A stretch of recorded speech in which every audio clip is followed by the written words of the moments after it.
Assalamualaikum warahmatullahi wabarakatuh. Pertama-tama saya ucapkan terima kasih kepada Ibu Anissa Nurfitriana, SEMSI, sebagai dosen pengampu akuntansi keuangan menengah 2. Di sini saya dan rekan saya akan menjelaskan mengenai kasus dari tugas pertemuan 8 dan pertemuan 9.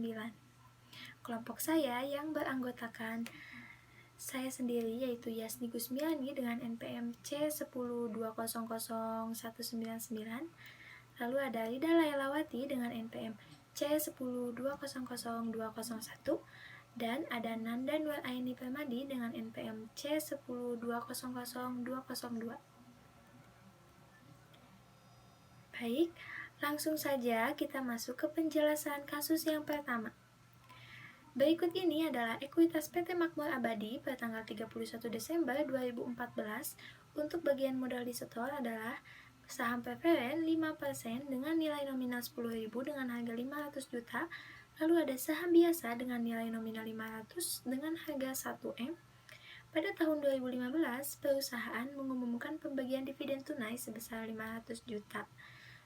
Dan selama tahun 2013 dan tahun 2014, perusahaan tidak membagikan dividen karena alasan operasional. Lalu di sini kita diminta untuk tentukan besarnya dividen yang dialokasikan kepada pemegang saham preferen dan pemegang saham biasa jika yang pertama, sifat dividen adalah non-kumulatif dan non-partisipatif. Nah, berarti di sini tidak ada peristiwa di mana si investor tersebut berhak atas penerimaan dividen tahun sebelumnya atau adanya kelebihan dividen. Seperti yang dikatakan tadi, bahwa di sini tidak ada akumulasi dari tahun sebelumnya yaitu tahun 2013 dan 2014. Maka di sini PT Makmur Abadi membagikan dividen secara penuh kepada pemegang sahamnya. Nah, seperti yang diketahui di soal, bahwa di sini pemegang saham preferen itu sebesar 500 juta dengan persentasenya 5%. Lalu, untuk saham biasa itu sisanya. Karena kita mengikuti konsepnya, yaitu investor yang memegang saham preferen itu diutamakan. Maka di sini, dari dividen yang akan dibagikan sebesar 500 juta, itu dialokasikan dulu ke saham preferen dengan nilai 25 juta. Nah, sisanya sebesar 475 juta dialokasikan di saham biasa. Maka di sini bisa disimpulkan bahwa pemegang saham menerima dividen sebesar 5% dari nilai nominal saham preferen dan sisanya dialokasikan untuk pemegang saham biasa. Lalu yang B itu ada sifat dividen adalah kumulatif dan non-partisipatif. Berarti di sini ada transaksi pengakuan dividen tahun sebelumnya yang belum dibayarkan. Maka di sini penjelasannya sebagai berikut. Nah, di sini ada selama 2 tahun yaitu 2013 dan 2014. Itu tidak adanya pembagian dividen kepada pemegang saham karena alasan operasional. Berarti di sini perusahaan harus membagikan dulu kepada investor saham preferennya atas dividen yang belum dibayarkan selama 2 tahun ke belakang, yaitu dengan perhitungan 2 dikali 5% dikali 500 juta menghasilkan 50 juta. Lalu tahun 2015-nya ada juga pembagian dividen. Kita hitung dengan perhitungan 5% dikali 500 juta menghasilkan 25 juta. Lalu di sini dari jumlah dividen yang dibagikan dari tahun 2013 sampai dengan 2015 senilai 500 juta dibagikan dulu ke investor saham preferennya dengan jumlah 75 juta. Lalu sisanya 425 juta baru dibagikan ke investor saham biasa. Selanjutnya, saya akan menjelaskan bagian C, yaitu sifat dividen adalah non-kumulatif dan partisipatif penuh. Untuk perhitungan dividen tahun berjalannya bagi saham preference, yaitu 5% dikali 500 juta sama dengan 25 juta, dan untuk saham biasanya yaitu 50 juta didapat dari 5% dikali 1 miliar, dengan total dividen tahun berjalannya yaitu 75 juta. Untuk dividen tersedia, untuk partisipatifnya yaitu 425 juta didapat dari 500 juta dikurang 75 juta. Nilai nominal saham preference dan biasanya yaitu 1.500.000.000 didapat dari 1 miliar saham biasa dan 500 juta dari saham preference. Maka dividen partisipatifnya yaitu 425 juta dibagi 1.500.000.000 didapat 28,33%. Maka perhitungan dividen partisipatifnya yaitu 28,33% dikali 500 juta untuk saham preference didapat 141.667.000. Untuk saham biasanya yaitu 28,33% dikali 1 miliar didapat 283.333.000. Maka total dividen partisipatifnya yaitu 425 juta. Jumlah keseluruhan dividen untuk saham preference yaitu sebesar 166.667.000 dan untuk saham biasa yaitu 333.333.000. Maka keseluruhan total dividennya yaitu 500 juta. Selanjutnya yang bagian D yaitu sifat dividen adalah kumulatif dan partisipatif penuh. Untuk dividen 2 tahun sebelumnya yaitu 2 dikali 5% dikali 500 juta, maka didapat 50 juta. Dan untuk dividen tahun berjalannya yaitu 5% dikali 500 juta untuk saham preference didapat 25 juta. Dan 5% dikali 1 miliar didapat 50 juta. Maka total dividen tahun berjalannya yaitu 75 juta.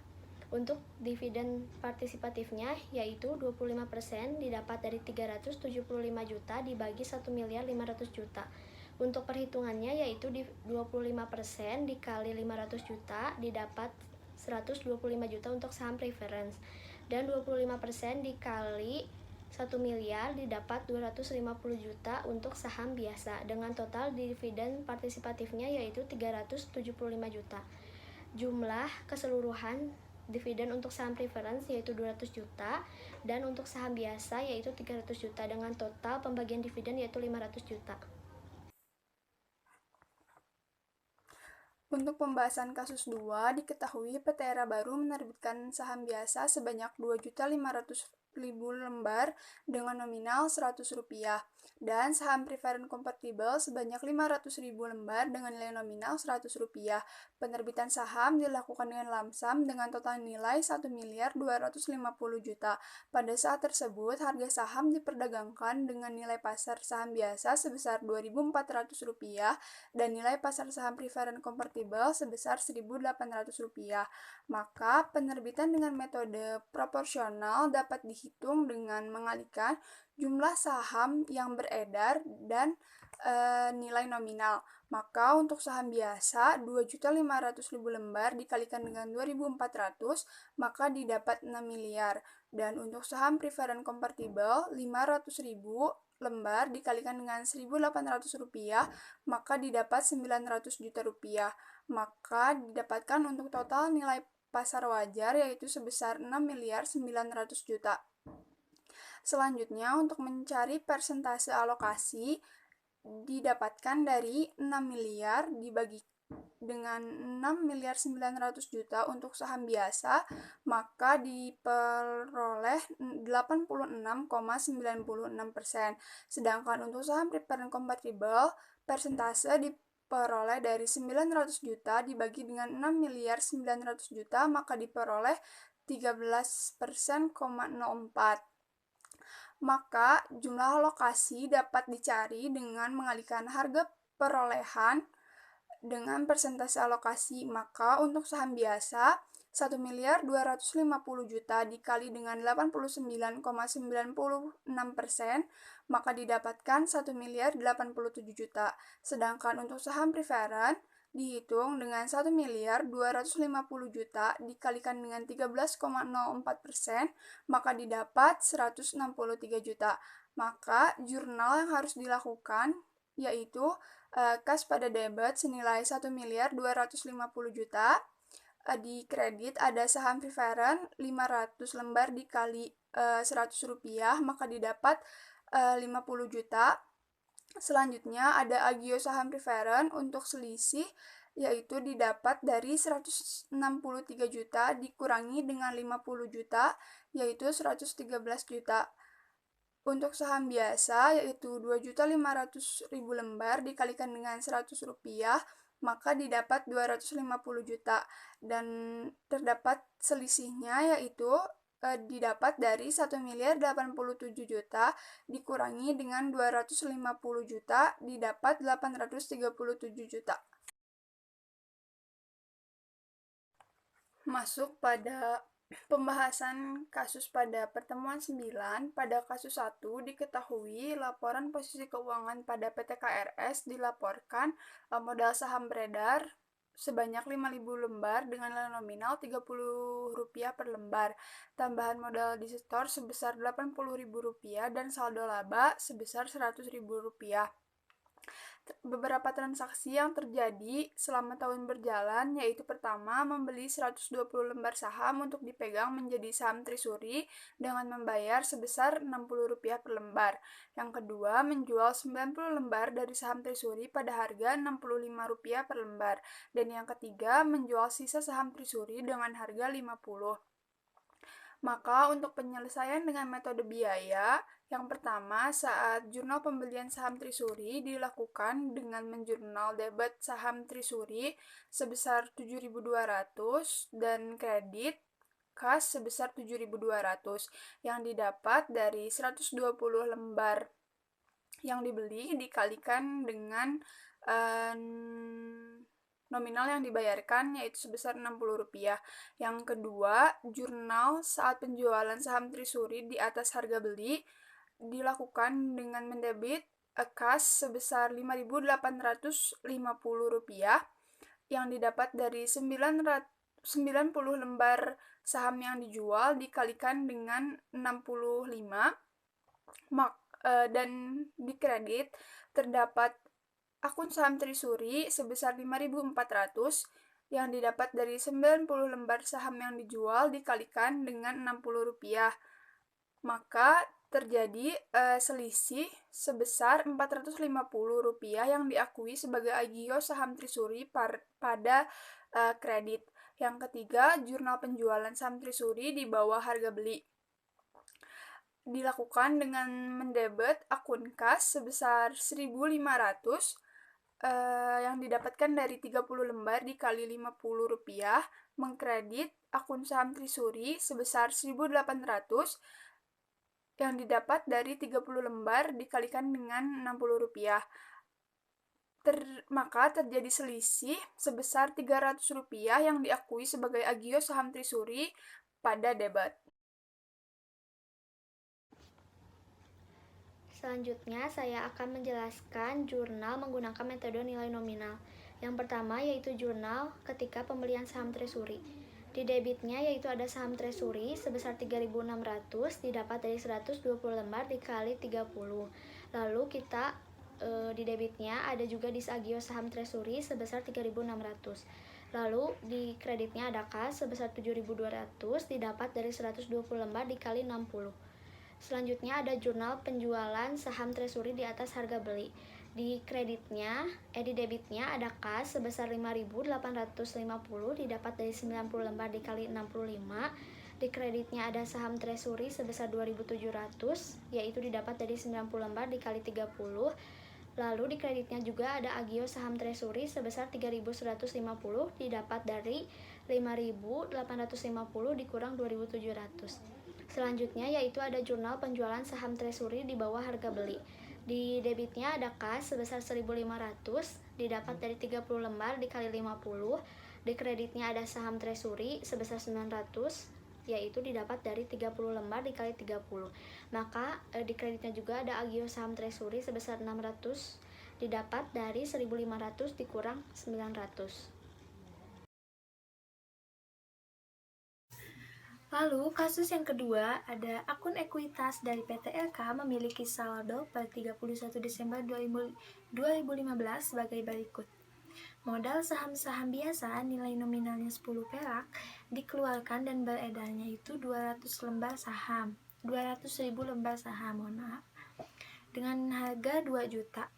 Lalu ada tambahan modal disetor dengan harga 1.200.000, lalu ada saldo laba dengan harga 5.600.000. Saham PTLK saat ini dijual pada harga 37 perak. Kita di sini diminta yang pertama 1. Dividen saham 5% dideklarasikan dan dikeluarkan. Lalu yang kedua, dividen saham 100% dideklarasikan dan dikeluarkan. Lalu yang ketiga, pemecahan saham 2 untuk 1 dideklarasikan dan dikeluarkan. Untuk yang pertama, dividen saham 5% dideklarasikan dan dikeluarkan. Itu kita menghitung dengan cara 5% dikali 200 lembar sama dengan 10.000 lembar saham.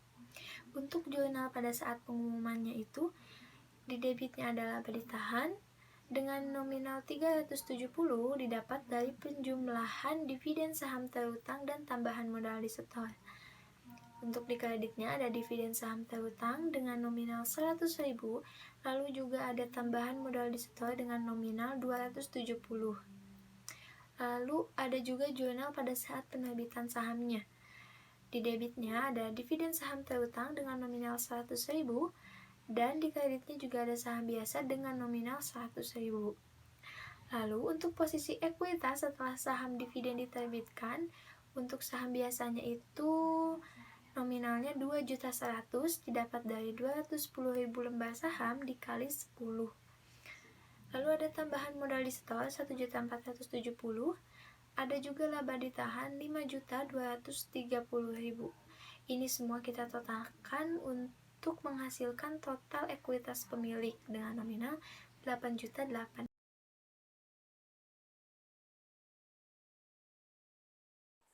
Pada dividen saham 100% dideklarasikan atau dan dikeluarkan, terjadi penjurnalan pada saat pengumuman, yaitu dilakukan dengan mendebit akun laba ditahan sebesar 2 juta dan mengkredit akun dividen saham terutang sebesar 2 juta.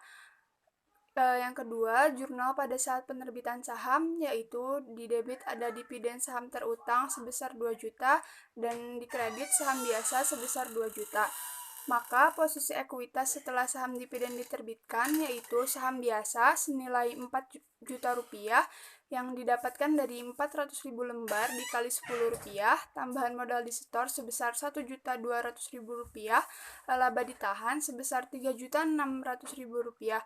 Maka total ekuitas pemilik yaitu sebesar 8.800.000.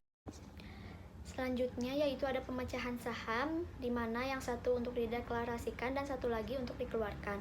Lalu ada di sini ada posisi ekuitas sebelum stock split, yaitu ada saham biasa dengan nilai nominal Rp10 dengan 200.000 lembar saham beredar dengan total 2 juta. Lalu ada tambahan modal disetor sebesar 1.200.000 dan ada laba ditahan sebesar 5.600.000 dengan total ekuitas yaitu sebesar 8.800.000. Lalu di sini ada posisi ekuitas setelah stock split, yaitu saham biasanya nilai nominalnya berubah jadi Rp5 dan lembar saham yang beredarnya pun berubah sebesar 400.000 lembar, tetapi dengan total yang sama yaitu 2 juta. Selanjutnya ada tambahan modal disetor tetap 1.200.000 dan laba ditahannya juga tetap yaitu 5.600.000 dengan total ekuitas 8.800.000. Sekian pembahasan kasus yang dapat kami sampaikan. Mohon maaf bila ada kesalahan. Wabillahi taufiq wal hidayah. Wassalamualaikum warahmatullahi wabarakatuh.